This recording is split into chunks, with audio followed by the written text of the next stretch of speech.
करने का वरदान प्राप्त किया है।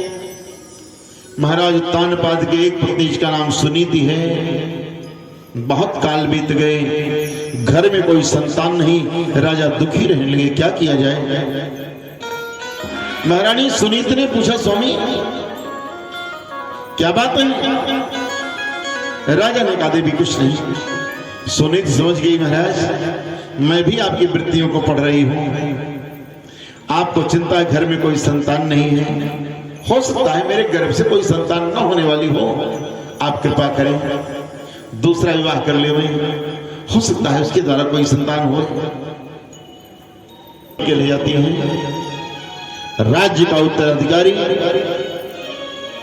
बड़ी रानी का बेटा होता है, बाकी अन्य रानियों के बेटे केवल उसके सेवक बन के रह जाते, पर मुझे स्वीकार नहीं है। अगर मैं चलूंगी तो महारानी के पद पर मैं रहूंगी और राज्य का उत्तराधिकारी मेरे गर्भ से पैदा होने वाला पुत्र बनेगा। राजा तो इतने के लिए पहले से तैयार होकर के गए हुए हैं, स्वीकार कर लिया। रानी को लेकर के आए, महल के बाहर पहुंचते ही सूरज ने अपना रंग दिखाया। सूरज ने कहा, महाराज जैसे एक म्यान में दो तलवारें नहीं रह सकती हैं, उसी प्रकार से एक महल में दो रानियां नहीं रहेंगी। अगर हमको भीतर लेकर के चलना है तो बड़ी वाली रानी को निकाल करके बाहर करो पहले। राजा को जो शंका थी वही समस्या हो गई। और अब तो राज उद्यान में सुंदर दिव्य छोटा सा आश्रम जैसा बना दिया गया पर्णकुटियों का। महारानी सुनीति उसी में रहकर परमात्मा की आराधना करती है। देवी सुनीति जी महल में रहना प्रारंभ कर दिया। यथा समय आने पर महाराज उत्तानपाद मिलने के लिए देवी सुनीति के पास उद्यान में भी जाया करते हैं। भगवान की माया प्रेरित हुई। आज सुनीति को पता चला कि मेरे गर्भ में बालक आ गया है।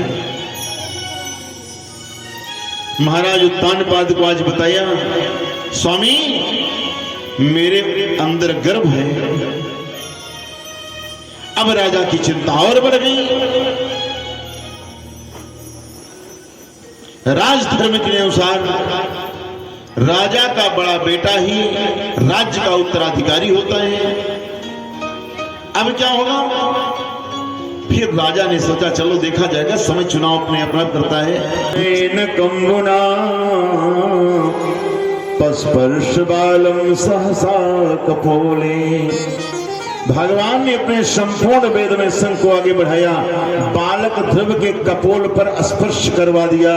और जैसे ही उस शंख का स्पर्श मात्र होता है, संसार का संपूर्ण निखिल ज्ञान ध्रुव के अंदर आके समाहित हो गया। अब तो ध्रुव ने बड़े ही श्रद्धा और स्नेह के साथ भगवान की स्तुति करी है। खिल शक्तिधर सुधामना अन्यास्त हस्त चरण श्रवण तगादी प्राणा नमो भगवते पुरुषाय तुभ्यमो। ध्रुव ने कहा, प्रभु जिन परमात्मा की कृपा से दर्शन मात्र से मेरे अंतरात्मा की सोई हुई शक्ति जागृत हो गई। आपने सुना होगा कुछ महात्माओं के विषय में, बेटा ध्रुव ज्यादा अस्तित्व के चक्कर में मत पड़, तो कुछ वरदान मांग ले, मैं चाहता हूं। ध्रुव ने कहा, प्रभु वो कितना बड़ा अभागा होगा, मैं आपकी गोद में बैठा हुआ हूं कि इस गोद में बैठने के बाद संसार की ओर देखना चाहेगा, संसार का कुछ मांगना चाहेगा। भगवान ने कहा, फिर भी कुछ तो मांग लो ना। जब मेरे भक्त कुछ मांगते हैं तो हमको देने में बड़ा आनंद आता है। ध्रुव ने कहा, बस कुछ इच्छा नहीं है, एक मन है कि जैसे गोद में बैठा हुआ, बैठे बैठे आपके धाम चले चले, अब संसार को देखने का मन नहीं है। भगवान श्री नारायण ने कहा, ध्रुव अपने भक्तों की प्रत्येक इच्छा पूर्ण करते हैं, पर अपने सिद्धांतों से कोई समझौता नहीं करते हैं। हमारे धाम कौन से लोग जाते हैं पता है? जो निष्काम भक्ति करते हैं, जिनके मन में कोई कामना नहीं होती है, वे हमारे धाम जाया करते हैं। तो ध्रुव ने कहा, प्रभु मेरे हृदय में, मेरे मन में आज कुछ आपको कुछ कामना समझ में आ रही क्या? नहीं महाराज, इस समय तो नहीं, लेकिन कामना रही होगी,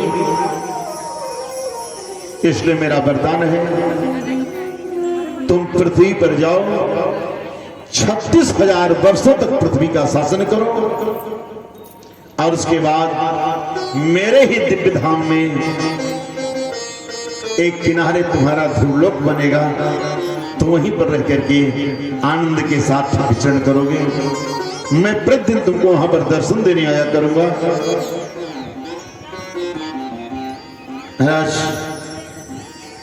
पार्षदों ने पूछा,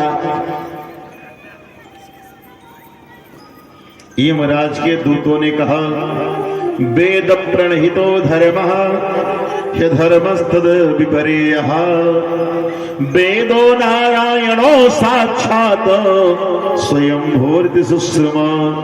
जिन जिन कर्मों को करने के लिए वेदों ने अनुमति प्रदान करी है, वही तो धर्म है। तद विपरीत आचरण करना ही अधर्म कहलाता है, और वेद तो साक्षात नारायण की मूर्ति है। भगवान के पार्षदों ने कहा, व्याख्या तो बड़ी सुंदर करते हो जी।